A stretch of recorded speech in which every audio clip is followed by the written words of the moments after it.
Welcome to another episode of The Breakdown. For those of you that have been paying attention, you might have noticed that Alberta recently had a spate of elections. Now, in those elections, we had referendum questions.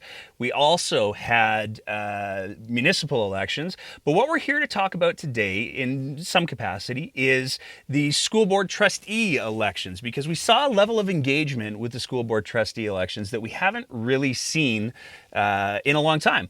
And a big part of the reason for that has to do with the fact that the UCP rolled out their curriculum just recently, and there has been a lot of concerns raised about it. So in order to sort of contextualize the whole thing, because a lot of the candidates who were elected to school board trustee did run against the curriculum, we wanted to go back and revisit one of our favorite guests who has spoken incredibly well on the problems with the curriculum, particularly the social studies curriculum.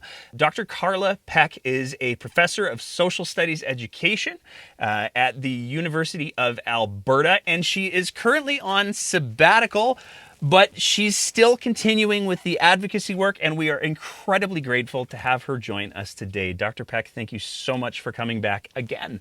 Hey, Nate, thanks for having me back. It's always great to chat. So to start with, one of the big things that definitely drove a lot of the interest in the school board trustee elections was the fact that so many of them did talk openly about concerns that they had and that they'd heard from people about the new UCP curriculum. And I want to get into that. But before I do, just for anybody who hasn't necessarily been paying attention to the whole curriculum situation, can we just kind of go through the history of how did we get to the UCP rolling out their curriculum? When was the last time that the curriculum was actually updated in Alberta? Great question. So it depends on what subject area you're talking about. The social studies curriculum, for example, that's currently being taught in schools, was revised between 2005 and 2010. They sort of did a staggered revision and implementation of the new curriculum at that time. I think math was updated, somewhere around there. Language arts was also updated sometime in the 2000s. But other curricular areas like fine arts hasn't been updated since the 1980s. So it depends a lot on what subjects we're talking about, but overall, the curricula all needed to be updated. Some drastically needed to be updated because of how out of date they were.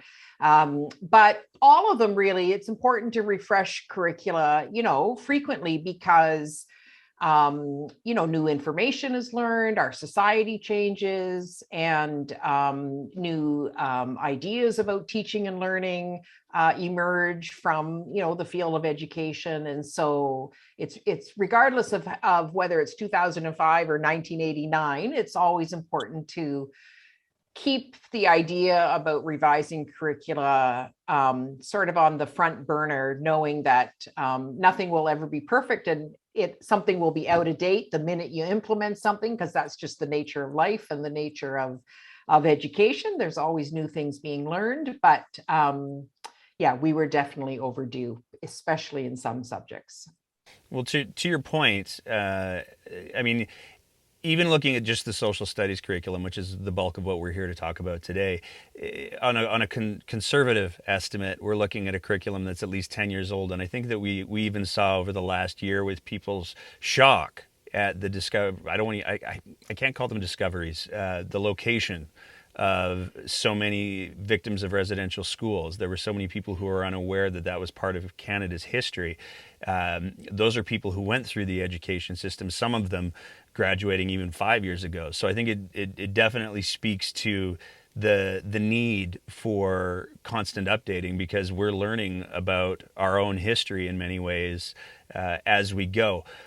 Before we get into the specifics of the curriculum, though, is there a difference between curriculum and how something is taught? Yes, there is. And I wish our Minister of Education knew the difference. A curriculum prescribes a program of study that is to be taught in schools. that students are required to learn, that teachers are required to teach. And it outlines the knowledge, the skills, the attributes that are expected to be taught, and that students are supposed to be able to demonstrate by the end of grade 12, in all of the subject areas. And if you think about a program of studies, we wouldn't just think about social studies in grade 4, but we think about what is it we want students to learn in social studies from kindergarten to grade 12. And by thinking of it that way, that allows us to then think about, okay, what's appropriate at the different age levels, at the different grade levels, and how will each grade build on the previous one? So thinking about it not just as a singular grade, but a whole sort of program. And you would do the same thing in music or art or math or what have you. Now, pedagogy is how we teach. And the curriculum tells us what to teach. The teacher decides based on knowing who her students are, knowing their strengths, knowing their interests, knowing the way that they can dig into different topics and subject areas and activities. The teacher then decides, after figuring out what the curriculum is telling them to teach, the teacher decides, okay, this is the best way that I think my students are going to learn this. And teachers, generally speaking, use a wide variety of teaching approaches. Some might use some direct instruction, depending on the topic or their students. Others will use group work, and then some inquiry projects, which I know is a bad word in some circles in Alberta, but not in most educator circles. People who actually know what inquiry means. But most teachers will use a combination. They'll do some indirect instruction, some group work, some inquiry, some independent reading, this kind of thing. So curriculum is what to teach, pedagogy is how to teach. Has the government of Alberta historically gotten into matters of pedagogy, or have they sort of done the curriculum scope piece? I don't know what the right words are because I'm not that bright, but have they ever waded into prescribing pedagogy before?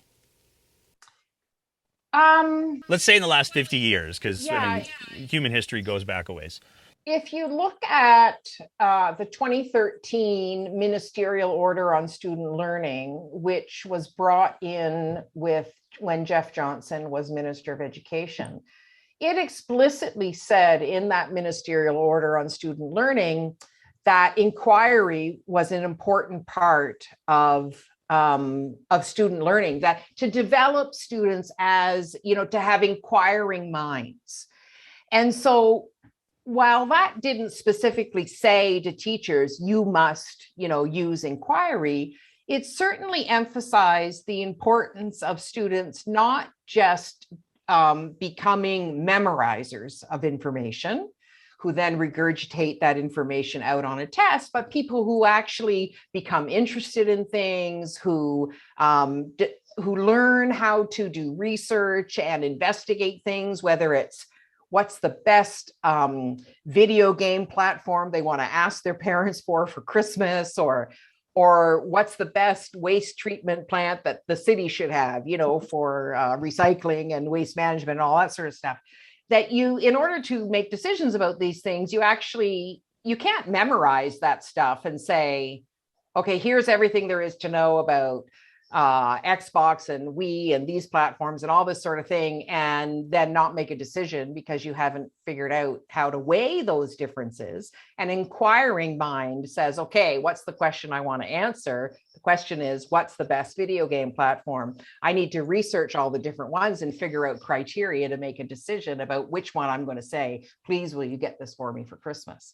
So because that ministerial order included that language and that spirit of inquiry, then, teachers then could lean on that to say, in my classroom, I also want my students to be inquiring learners, people who learn to investigate, to research, to think critically, to be able to make decisions, to come to understand their own position on issues and that sort of thing. So the ministerial order supported that. Some curricula will provide, I would say, direction, but not dictate pedagogy. So for example, in social studies, high quality social studies curriculum in Canada and around the world speaks to the importance of inquiry, speaks to the importance of grappling with controversial issues, of being active learners, and engaging with difficult topics and conversations. And those necessarily lend themselves to certain kinds of instruction over others. But again, it is ultimately the teacher's decision how they're going to implement the curriculum in the classroom. What previous curricula didn't do, and what this draft curriculum does, and I'll focus my examples on social studies because that's my area, is this draft curriculum actually gives specific activities and almost lesson plans in a way to teachers. So it'll say something like, draw a picture of a RCMP officer on a horse. Well, that's a very specific activity that you would give to students. Actually, I probably would never give that kind of activity to students, but anyway, but that's an example of, or create a timeline of events or something like that. The reason that that's problematic, number one, is curriculum isn't really supposed to dictate pedagogy. It might sort of lend itself to different kinds of pedagogy, but it shouldn't really dictate the kind of pedagogy. The UCP explicitly said in its platform during the election a few years ago, or a couple of years ago, and also in all of its documentation around education, that it was not going to include pedagogy in curricula, because I think they see pedagogy as some great evil because they don't understand what it is. And so then we get the draft curriculum and it's full of pedagogical instruction and ideas. And so that's problematic on that level. On another level, what they included in the social studies curriculum is absolute rubbish. I mean, it's such low level kind of activities that it doesn't promote the kinds of suggestions that they have in there, are not going to promote deep thinking in students. And also, every teacher knows you can't treat all teachers or all students the same. Sometimes students need to learn the same topic or content in a different way, because of background information that they're bringing in, or prior experiences that they've had, or different modalities of learning. And by dictating one kind of activity, like create a timeline or draw an RCMP officer on a horse, you're treating students as if they are all the same. So with the timeline activity, I might be able to draw a timeline and that might be exactly the way it works for me. But another kid might do much better with giving them, cards with different events on them and sorting those cards out and creating a timeline. Another kid might do a more artistic representation, or, who knows what. So, so that's another way that it's problematic to include really explicit direction on pedagogical decisions in the curriculum. And I'm always very talkative when I'm on your show, so I apologize right up at the top. But the other big issue of including pedagogical decisions in a curriculum document is that it strips the authority of the teacher. The teacher is supposed to have the authority and has the professionalism to make the decisions about how to best enable their students to learn. And to do that, they need to have the authority to make pedagogical decisions for themselves. And by including these low-level tasks, these really make work kind of activities that don't promote deep learning, the UCP is, I think, trying to take that decision-making away from teachers. Okay. To use a clumsy and almost certainly oversimplified metaphor, it seems to me that what the government's kind of done is they've decided that they want to take their car in for an oil change. And so they show up at the mechanic shop and they say, I'd like to get an oil change done. And the mechanic says, okay. And then the government has said, also, I'd like to be there to watch you do the oil change. And also, I don't want you to use oil. I read on Facebook that ivermectin and hydroxychloroquine work really, really well. So I'd like to use that instead, regardless of what your expertise and many years of working on cars has taught you. Is that, I mean, it's clumsy, but is that kind of close to the spirit of things? Well, I think so, but I would add to it, and I would say they didn't actually take it to a mechanic or a place that actually has expertise in doing oil changes, that instead they just took it to their buddy down the street. So let's talk about that buddy for a sec.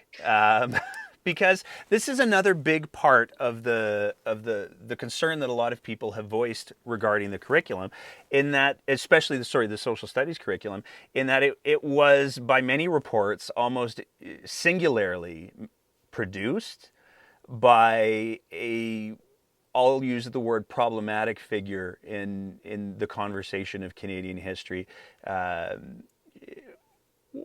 What's Bring me up to speed on that, and bring our audience up to speed on that, if you don't mind. Right. So you're referring to Chris Champion. I am. Dr. Chris Champion is a historian. However, to my knowledge, has no background in curriculum development, has no background in working in K-12, has no background as a teacher in terms of a K-12 teacher. He is also the founder and editor of the Dorchester Review, which is I guess you'd call it a history magazine. I would just call it racist, but I mean, if you want to go with history magazine. Yeah, I mean, that's where a lot of the issues came to light, because people started to look at some of the material printed in the Dorchester Review and also the Dorchester Review Twitter account. And there's no other way to say it. There was lots of racist material coming out of the Twitter account, especially, denying the seriousness and the destructiveness of residential schools is one example of the kind of material that was coming out on the Twitter account. And Champion is on record as saying that, teaching about residential schools is a fad, and other sort of dismissive ideas about teaching. Correct me if I'm wrong, but he's also straight up said that he does not believe that what happened and what continues to happen to First Nations people and Indigenous people in Canada constitutes a genocide. There was something on the Twitter account about that. And the difficulty with assigning that statement or idea to Champion is that it doesn't say explicitly on the Twitter account that he's running it, but you might make an inference that he founded the journal and he's the main editor, and we can't pin it down 100%, but there's certainly reasonable inferences can be made, I think, because some of that stuff is also backed up by other writing that he's done. It's easy to look at like other Twitter accounts who have said things that are bad, like I don't know, Elections Alberta, who have then turned around and apologized and said that does not represent the views of our organization. We're going to delete all the horrible stuff because we don't want it out there. So one would think, as the editor-in-chief and the man to whom all things Dorchester Review ultimately answer to, that if he had differing opinions than memes of leftists, that he probably would take the same tact being the academic who has largely manufactured the social studies curriculum. Yeah, I think that's a reasonable thing to consider, that if he thought these things were offensive, that he would say so. But there hasn't been any statement of that kind. So he was hired as the social studies curriculum advisor. The UCP under LaGrange hired, I think it began as 12 and then expanded to 18 curriculum advisors. And these were what they called their experts, who would be providing direction on curriculum content in all subject areas. And Champion was the one who was contracted to do the work for social studies. I mean, the panel was interesting because at the beginning, when they was 12, I think that was the number at the very beginning, it was all men. There were no women, there were no Indigenous peoples. And then I think, because of some public criticism by myself and others, and the members of the opposition, the UCP has a funny little pattern of, putting something out in the public, then they get criticized, and then they say, oh, we're not done yet. We're not done yet. We're going to add some more. Don't worry, it's in the process. Or with the curriculum draft, they say, oh, it's just a draft. It's just a draft. Don't worry. But I mean, this is a constant, thing with them. They don't ever seem to learn. So Champion was hired to do the social studies consultation. A draft of the draft or of his notes were leaked in the fall of 2019. Is that right? Yes. Fall of 2019. And it was immediately clear that this was going to be a problem, that the material was completely inappropriate for students in elementary school. In the notes, that sort of preamble to the content, there was all kinds of references to the importance of training students' memorization skills, which goes against everything we know about pedagogy, especially in social studies. And just to be clear, I'm not saying facts aren't important. Of course, facts are important, but it's how we use them, how we learn them, and why they're important. They're not important just for the sake of memorizing. They're important for building understanding. They are the building blocks of knowledge. And so it became immediately clear that there were going to be big problems with the social studies curriculum. And then sure enough, in March, when the curriculum draft was released, the stuff that was leaked in the fall of 2019 was very similar to what ultimately came out in the draft curriculum. And I mean, this is why hiring one person is extremely problematic to develop curriculum. Because now, setting aside the fact that the person hired, just for a moment, that the person hired wasn't qualified even remotely to write curriculum. Even if you found the most qualified person in the world to be your advisor for social studies, they should never work on it alone, because no one person knows everything about a particular subject area. No one person has read all of the research. No one person knows all the different pedagogical approaches and learning theories, and that will have implications for what ends up in curricula. And it should always be a group effort, and it should always ensure that there are diversity of views. Racist views not included in that. It's not okay to say, we're not going to say, yes, even racist views should be included, but a diversity of views. So, but the problem is they didn't hire the most qualified person in the world. They hired somebody who's got a track record of saying really problematic things and writing problematic things, and somebody who has no experience in curriculum development, to my knowledge. So let's do a little bit of a compare and contrast here, because I think part of the conversation has to include why the UCP was so committed and passionate about putting in this curriculum, because it wasn't like there wasn't an update already effectively developed. One of the reasons why the UCP campaigned on curriculum to some degree was because the NDP had produced a draft curriculum while they were in government. And Jason Kenney made a big thing about during the campaign about how they were gonna tear up that curriculum and get rid of it. And then I think he maybe realized what a big job it would be to redo the entire thing and said, no, we're just going to change some parts of it. But can we talk a little bit about what, and this is not to say yay NDP, it's to talk about the process. But can we talk a little bit about what the process for the draft that the UCP, I don't know what the word would be, crapped on? Yeah. So, how did the processes differ?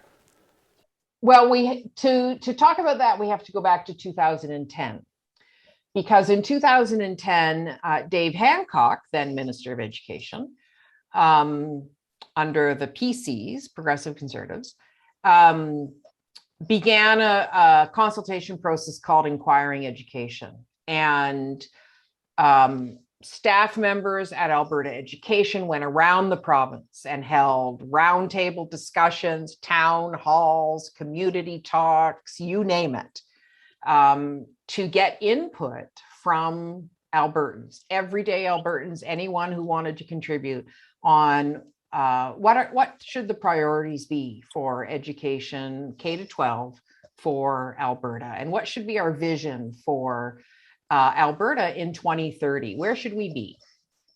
And that process happened over a couple of years. And from that, then, a guiding framework for the development of curriculum was written, and again, got feedback and developed, and then used to guide some curriculum development.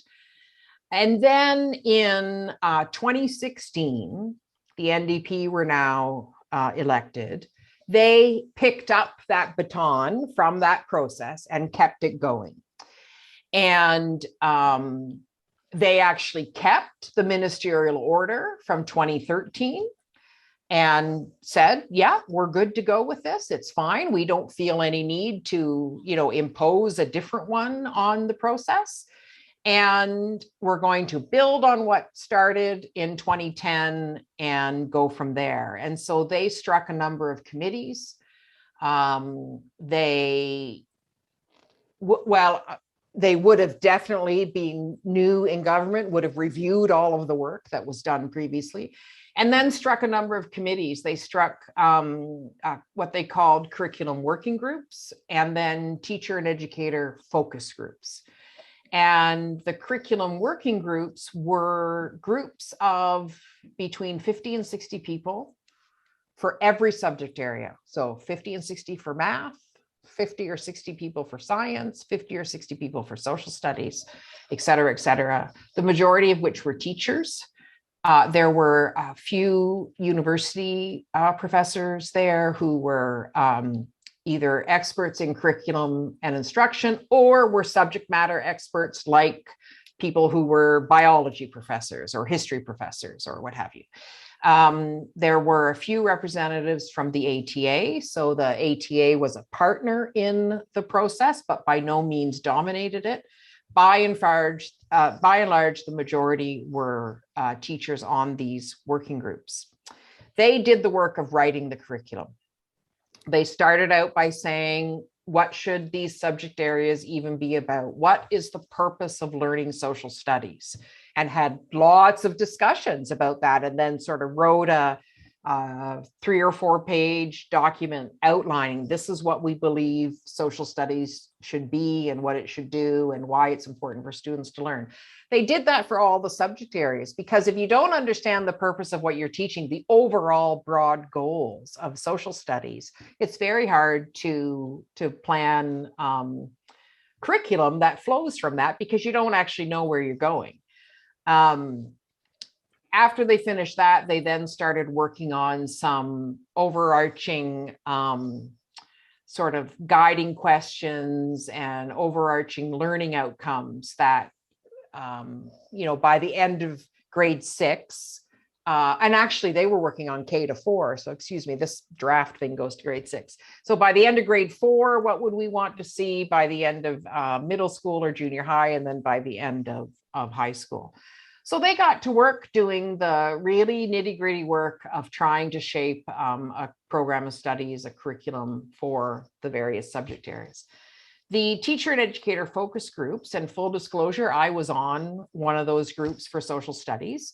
Our job was to look at the work of the writing groups and provide feedback, to critique it, to say, here are the strengths, here are the weaknesses, don't forget about this, have you thought about that? And so we did that.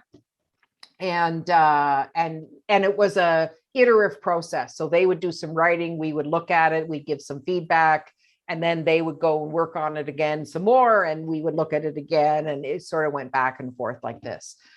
And all of this happened over a series of years. That's another big difference, is that under the UCP, the process has been extraordinarily rushed. They've tried to produce a curriculum really in under a year. And, in order to do it well and to do it thoughtfully and to have broad consultation, well, I should say on each of those groups, the writing groups and the teacher and educator focus groups, there was Francophone representation, Indigenous representation, LGBTQ, they ensured that there were diversity of voices for sure on those groups.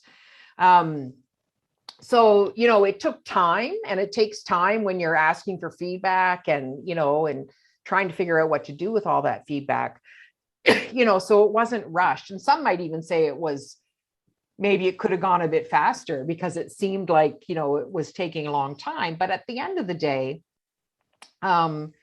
they produced a solid draft that had gone through lots of revisions and edits and critiques and evaluations even before it was going to be piloted. Sorry, I just need to take a drink. I'm talking too much now. See, you have to stop me. So that's a big difference between the processes. Number one, you had a lot more people involved in the previous process. Number two, teachers were at the table from day one, whereas through the UCP process, teachers have been almost completely removed from the process. And I can say a bit more about that later. You had a wide variety of experts. So you had teachers who are experts in students and teaching and learning, and also experts in the subject areas that they teach. You had curriculum experts, people like me and faculties of education. You had subject matter experts, like I said, historians, biologists, chemists, mathematicians, whatever. So you had all of those people giving input. And, there were accusations at the time by certain newspaper columnists and Jason Kenney and others that this was some left-wing conspiracy, that everybody on the committee were left-wing radicals. And I mean, it was absolutely nonsense. You get 50 or 60 people in a room, you automatically have diversity of opinion, and I laugh at the idea that all universities are left-wing nut bar activists because, I just introduced them to some people on campus who are definitely not left wing. They are much more right wing.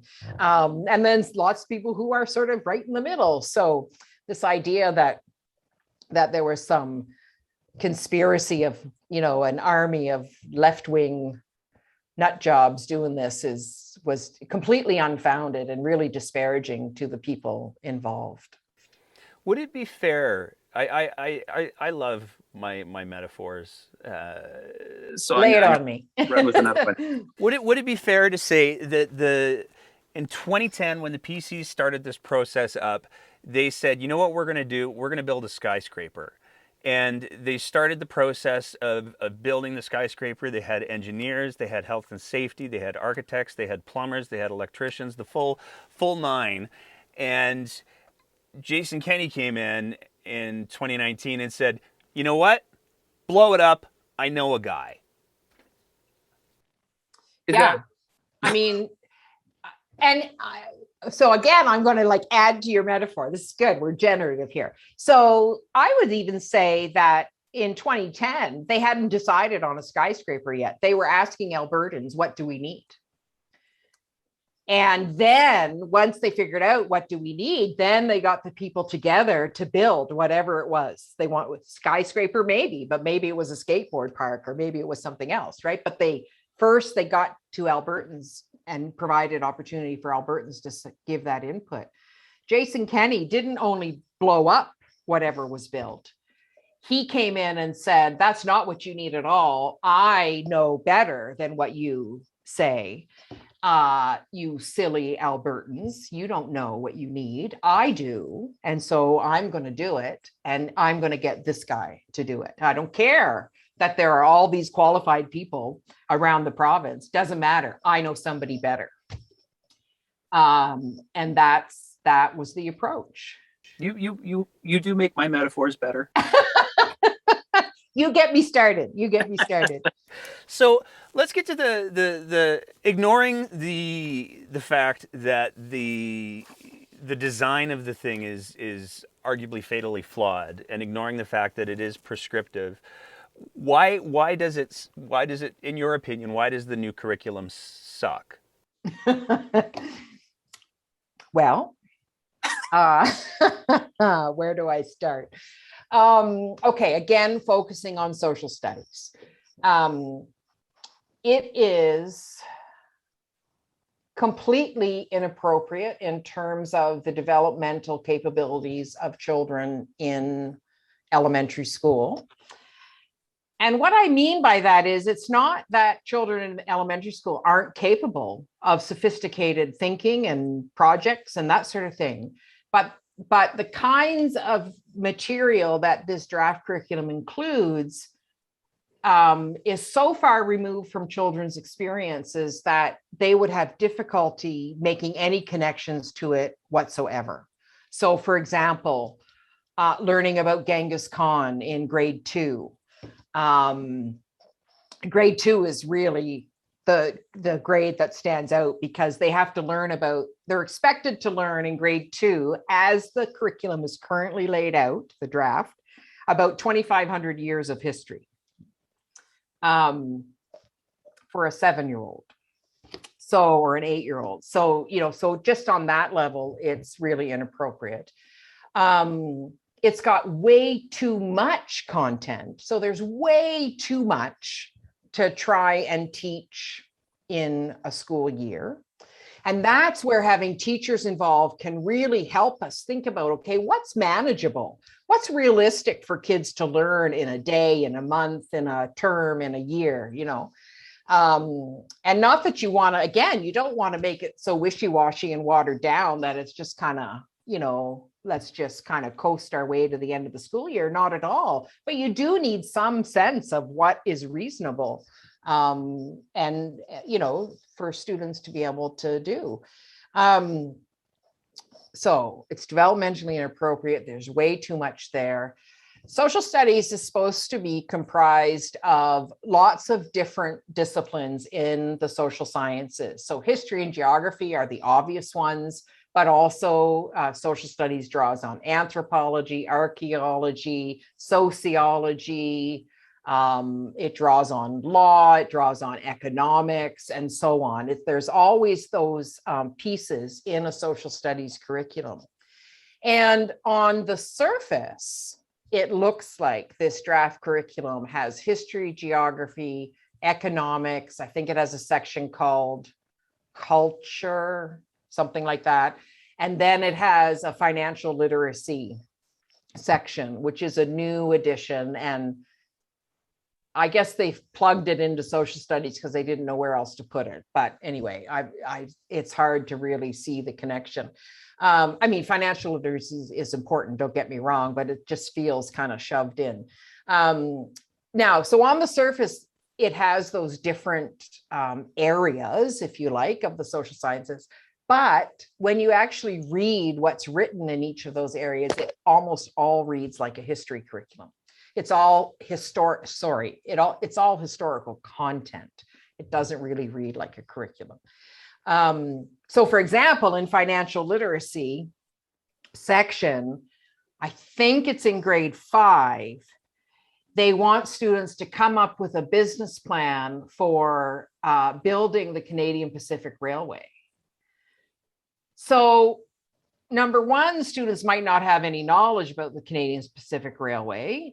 They might, but they may not, depending on what's in the other areas of the curriculum. But what do they know about building a business plan?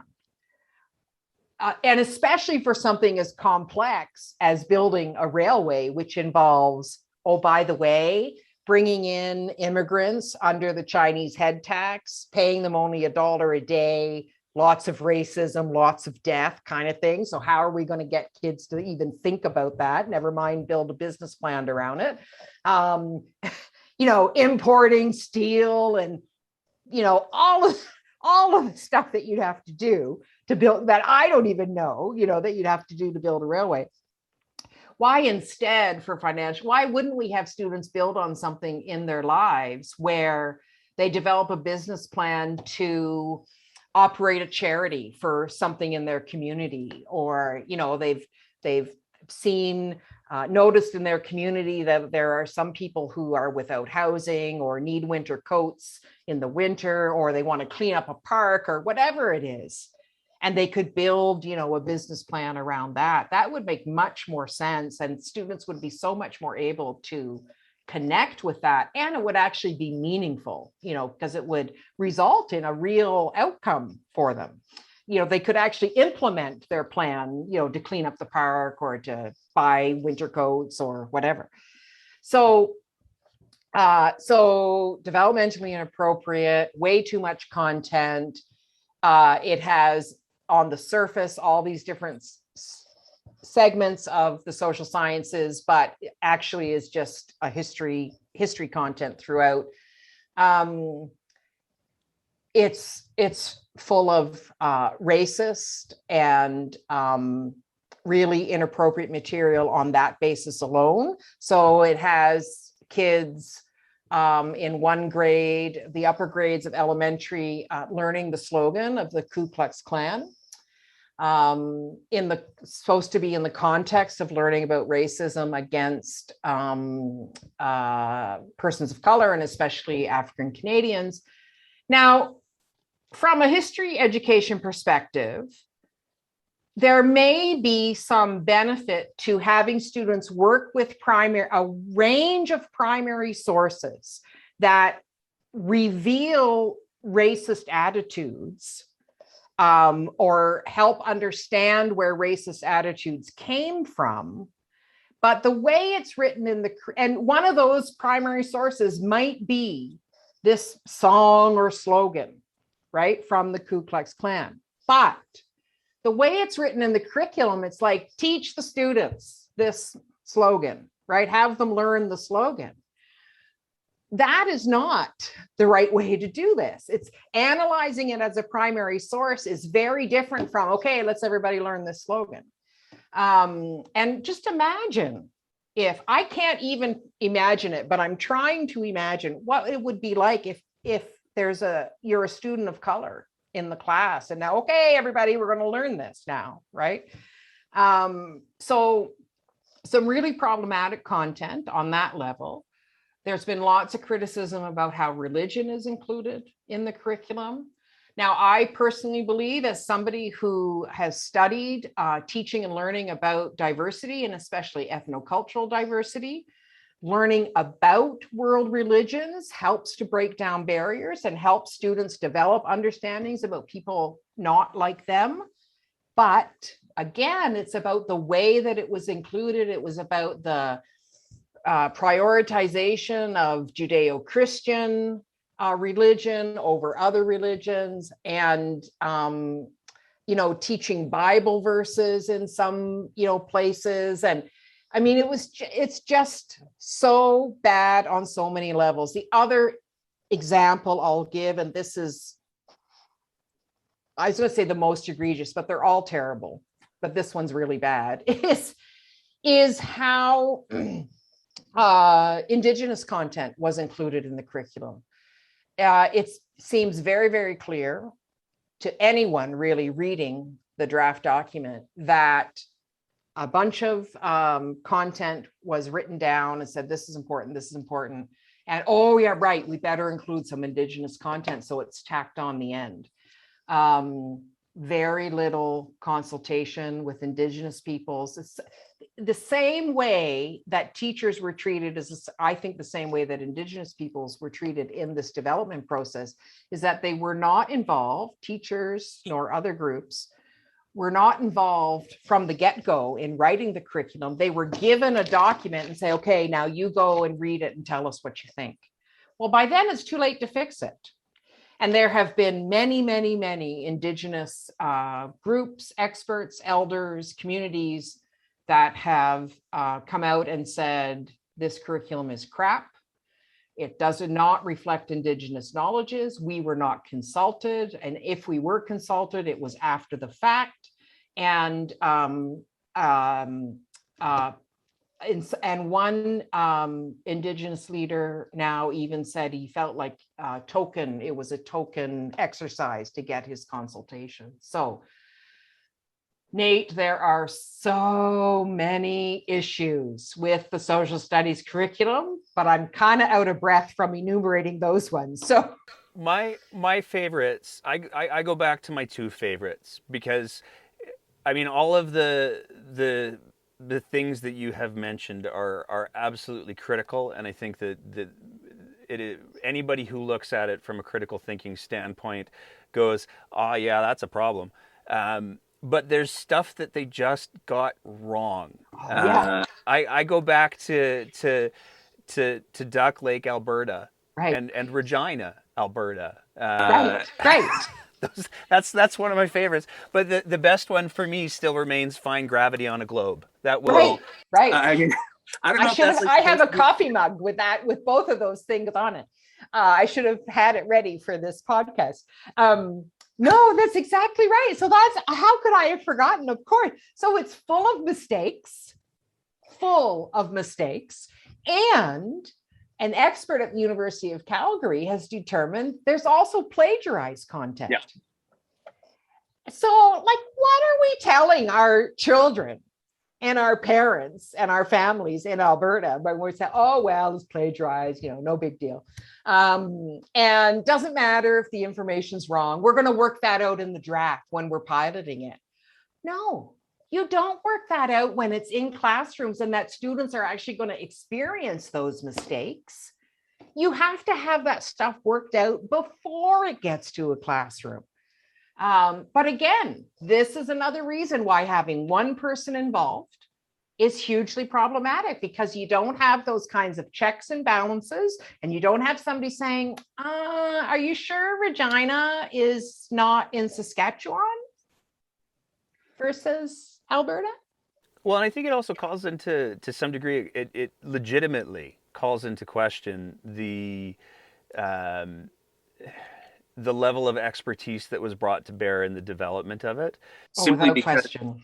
If a historian, I mean, I can understand, I would expect, I don't know, a toddler or a physicist to be able to tell you that you can't find gravity on a globe, but I would certainly expect a historian who's trying to reference the Métis uprising be able to say what part of Canada that happened in.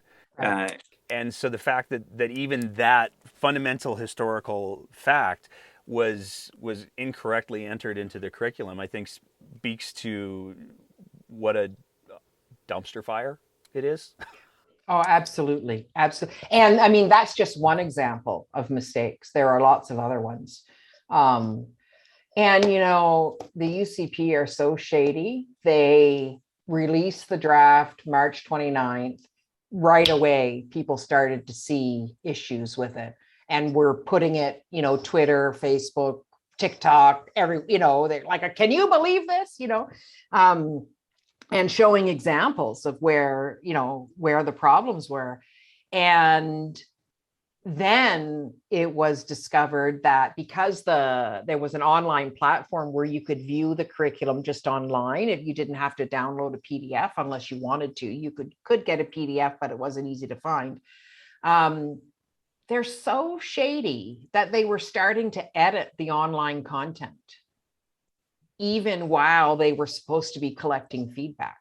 But at least, on the positive side, at least they've kept a consistent arc with that, because they did the same thing with the vaccination records. Yeah, they do lots of shady things and they do them well.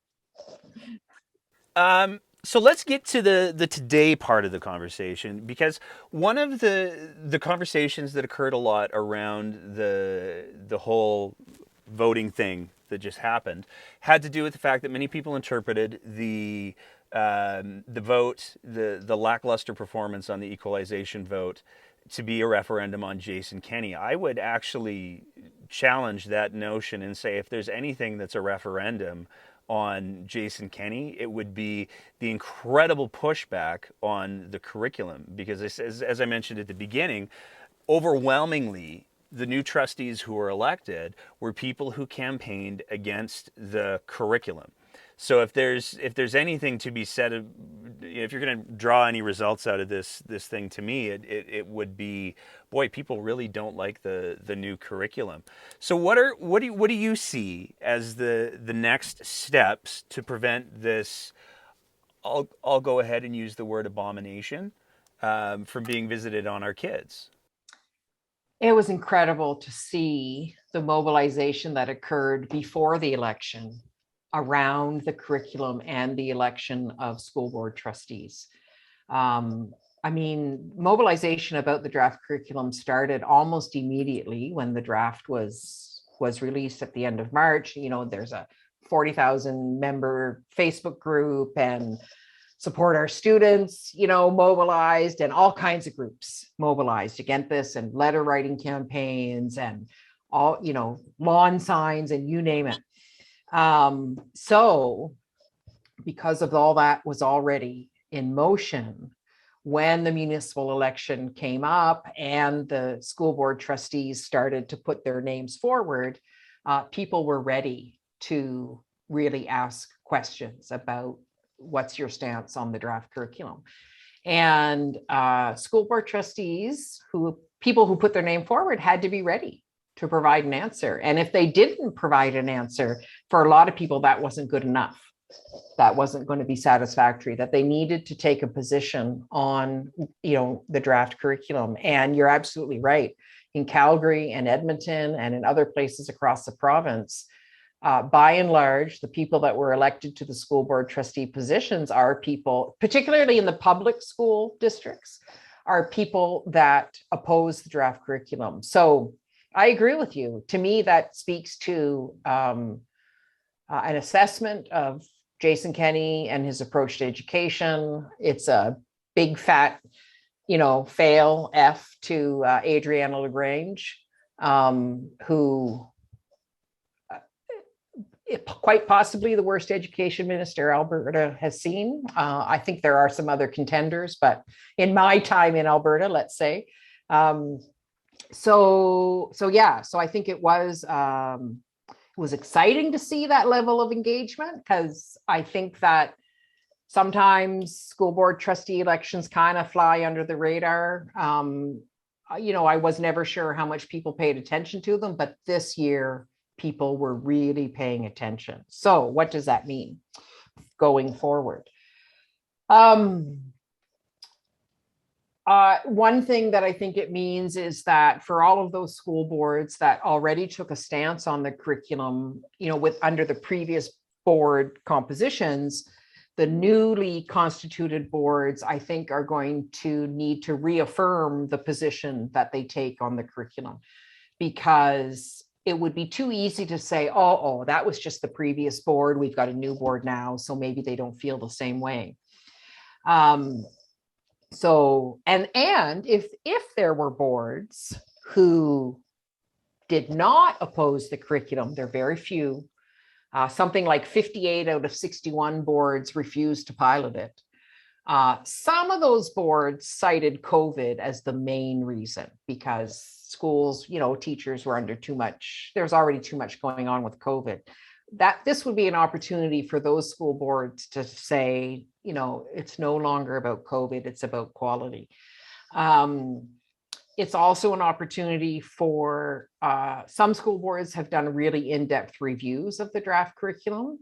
And so it's an opportunity to engage in that process as well, to kind of get yourself, if you weren't sure what the issues were, or you kind of had an idea that the curriculum wasn't great, this is an opportunity to get up to speed with what all the issues are. But it's also, the biggest thing is, it's time to figure out, okay, what to do next.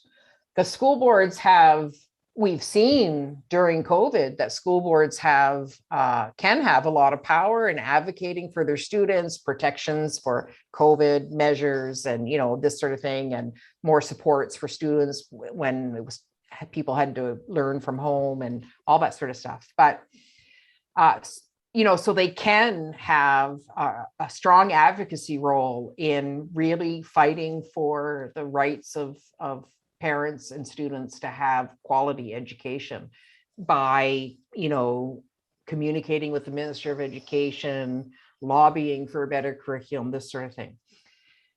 Ultimately, the Minister of Education can force the curriculum onto schools in September 2022.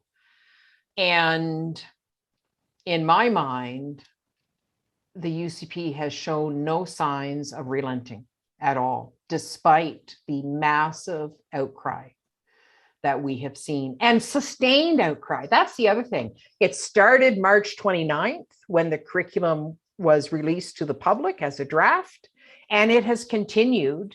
And there have been waves, that in the summertime, people not as engaged or whatever, that's pretty normal. But it's been a pretty sustained engagement, and people are really worried about this. And yet the UCP is persisting. They're piloting it right now in a number of schools.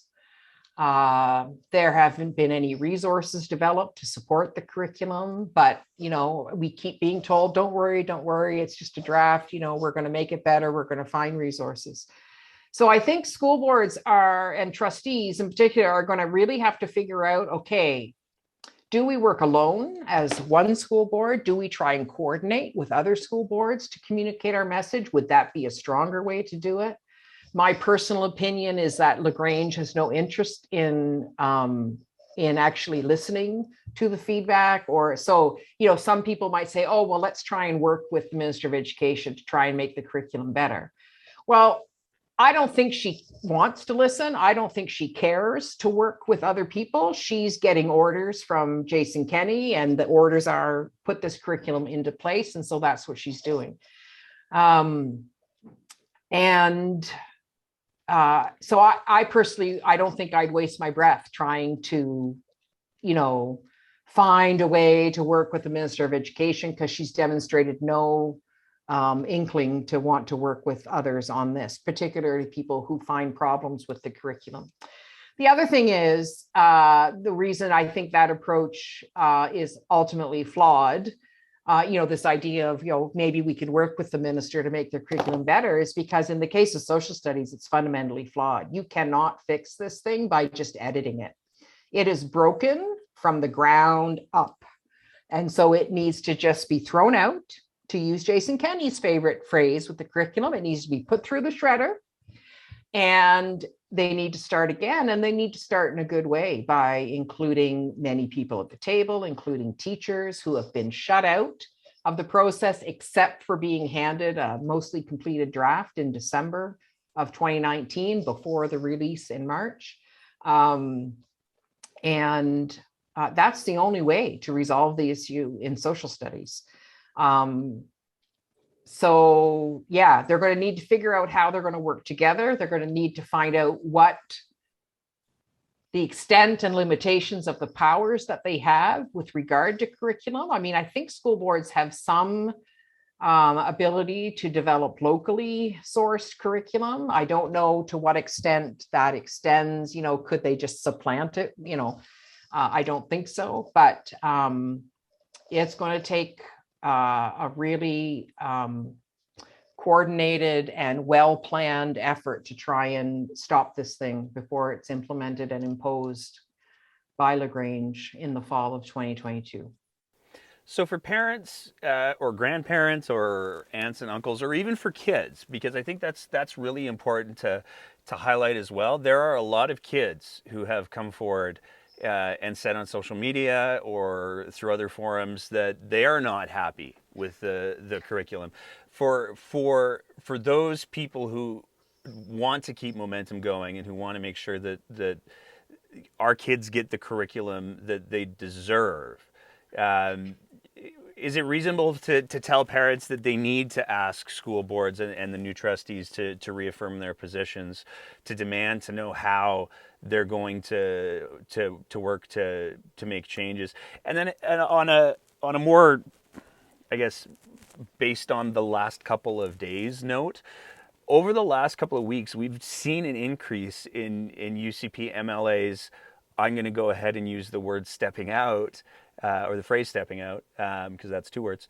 But we've seen more and more of them starting to break ranks a little bit.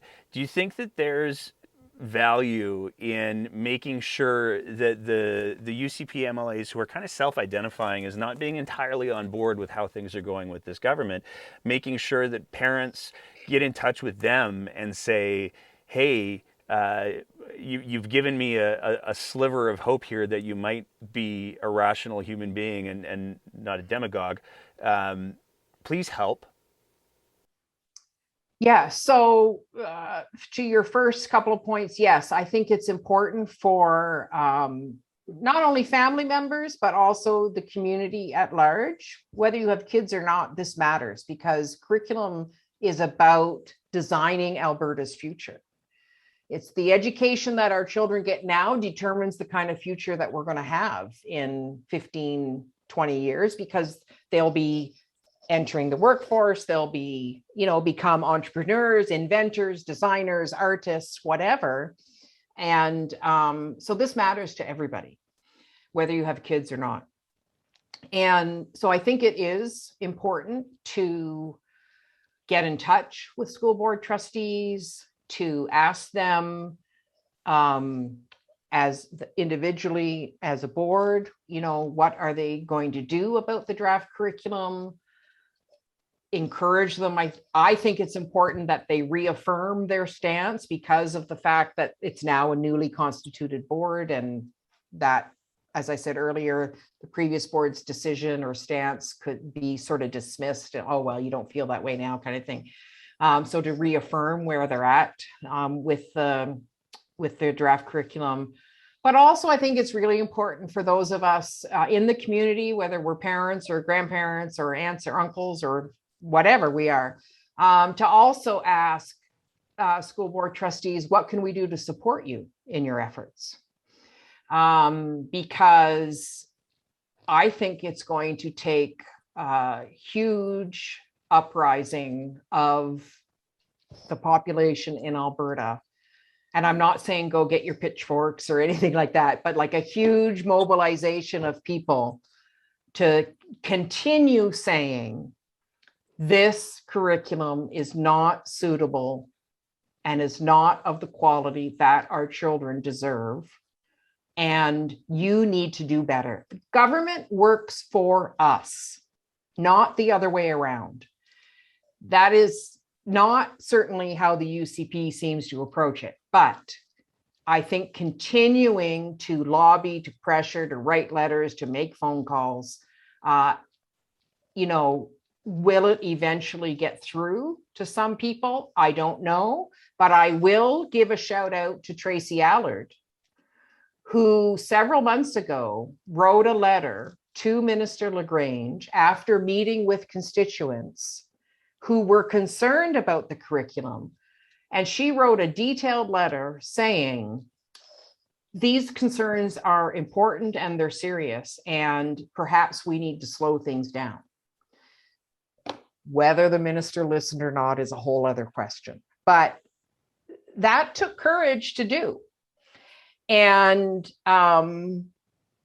because it meant that Tracy Allard, was stepping out of the boundaries of what the UCP has said, this is how we're going to treat the curriculum, right? Now, there are lots of issues with all kinds of UCP MLAs, but I will give credit to Tracy Allard for that.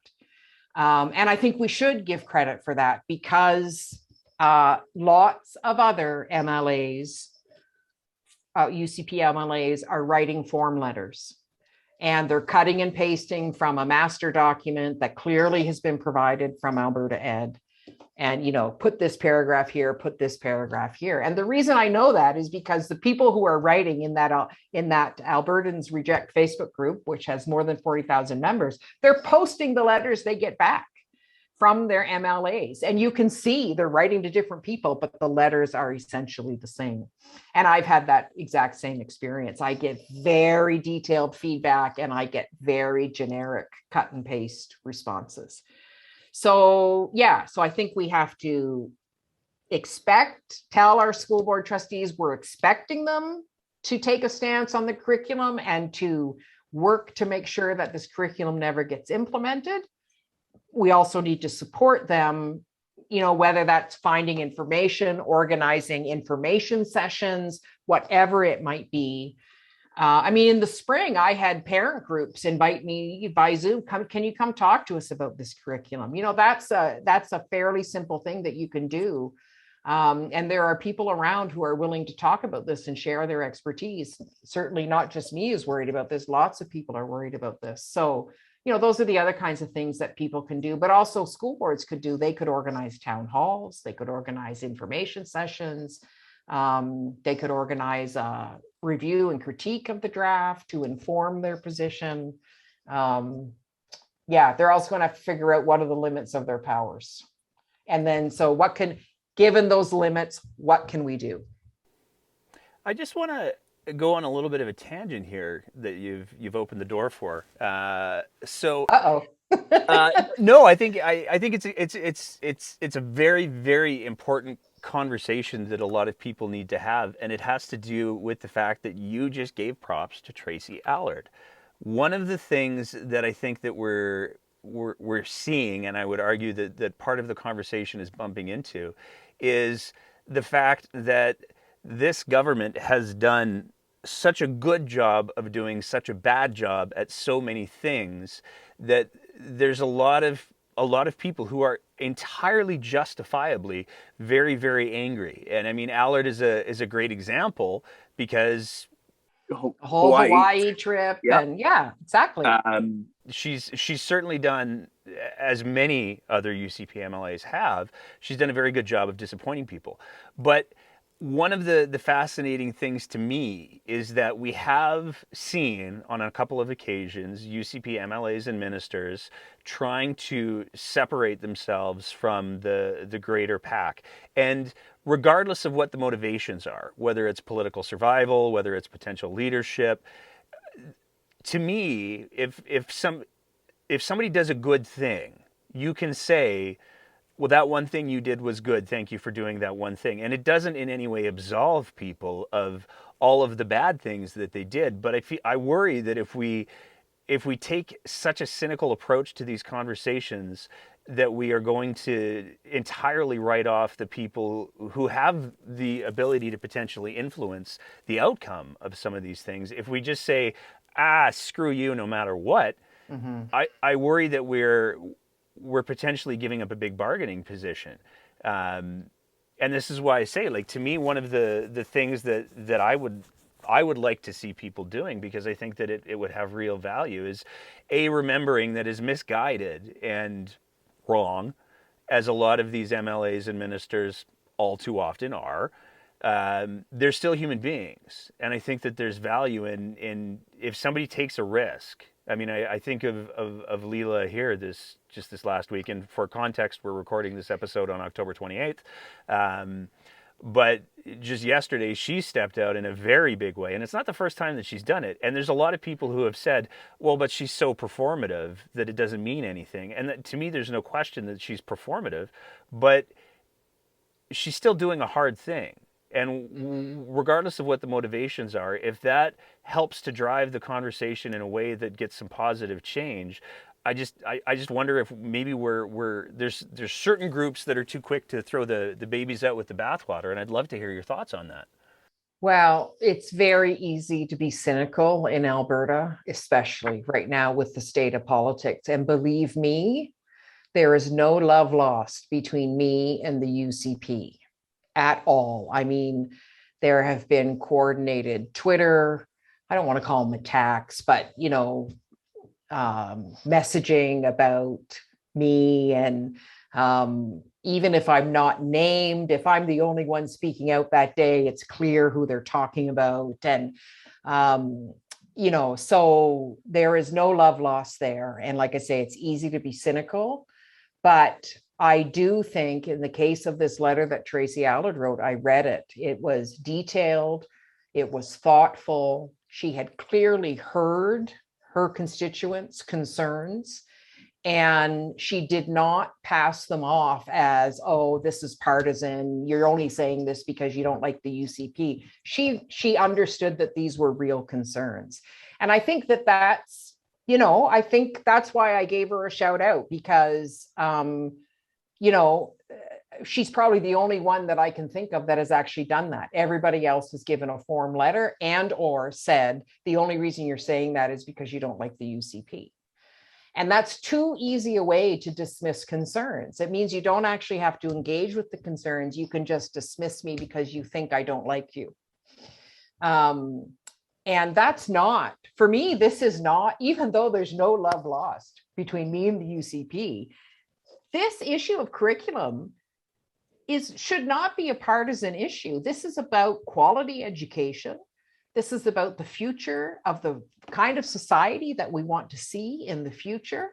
And this is about making sure that the students and children and families in our province have an education that we can be proud of, that they can actually enjoy, not hate going to school every day, and that will serve them well in the kind of development that they need, to develop the kinds of skills and attitudes and knowledge that they need to be successful in their lives.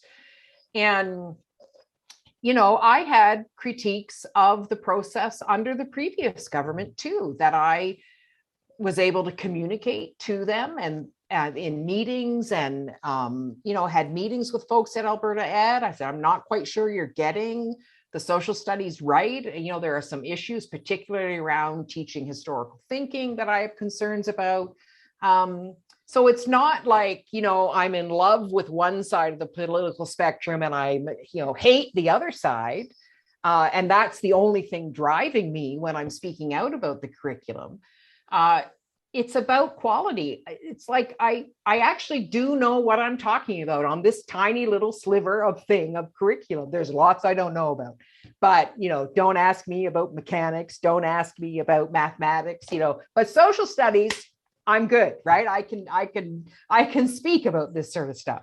So can other people. Again, you don't want just one person. But I do think that recognizing when somebody goes against the grain of their party and has listened to their constituents, I think we should acknowledge that, because many other UCP MLAs have demonstrated that they're not willing to do so. One of the things that I've learned in the last couple of years of doing this is recognizing when somebody has just knocked it out of the park. And I think that what you just said in response accomplished exactly that. So I want to say thank you. Thank you for being willing to come and do a little bit of another roundup, because I think that it's super relevant.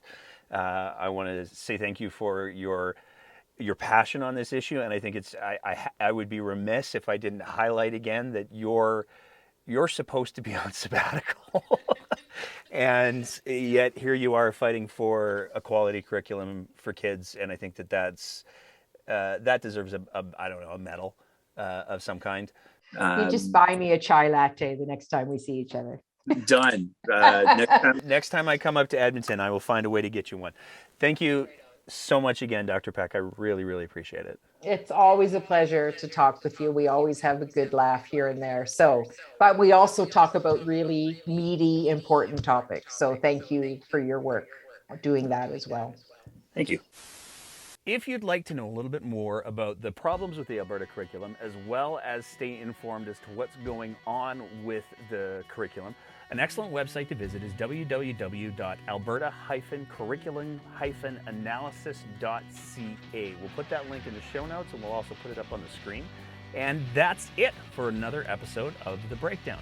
As always, if you appreciate the kind of content that we're trying to produce here, would like to ask you to consider signing up to be one of our Patreon sponsors at our Patreon page at www.patreon.com/thebreakdownab. Even a small monthly contribution enables us to continue doing the kind of content that we're doing here, as well as it enables us to continue trying to up our game. As always, we just want to say a big thank you to all of our current Patreon sponsors, as well as everybody who took the time out of their day to either listen or watch our little program here.